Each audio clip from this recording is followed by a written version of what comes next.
So regarding compensation, there's a few key things to always remember when you're using the OREC Buyer Broker Agreement. First and foremost, you must remember to fill out paragraph 7 of the agreement. Under the first part of paragraph 7, it states that the Buyer Broker Agreement is not enforceable if this paragraph is left blank. So be sure to protect your right to compensation by filling that out. Another thing to consider is how you fill out paragraph 7. Under the practice changes and pursuant to paragraph 9 of the Buyer Broker Agreement, buyer brokers are prohibited from receiving more compensation for brokerage services from any source that exceeds the amount identified in the Buyer Broker Agreement. This means that you generally cannot receive more compensation than you write into paragraph 7. So, how should you approach paragraph 7?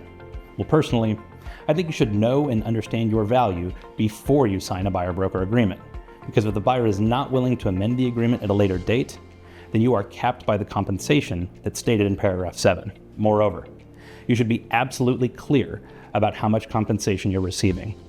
The practice changes state that buyer broker compensation in the agreement must be objectively ascertainable and it cannot be open-ended.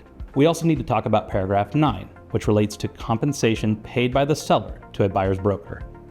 Questions come up when the compensation owed under paragraph 7 is different than what the seller has agreed to pay for the buyer's representation. If the seller's payment of compensation is less than what is owed under paragraph 7, then the buyer is obligated to pay the difference between the paragraph 7 amount and the amount paid by the seller. But if the seller's compensation to the buyer's broker is more than what's listed in paragraph 7, then the parties will need to enter a separate agreement regarding what happens to the difference. But if the seller's compensation to the buyer's broker is more than what's listed in paragraph 7, then the parties will need to enter a separate agreement regarding what happens to the difference. It can be treated as a credit to either the buyer or the seller, or another option that is negotiated and agreed to in writing between the parties.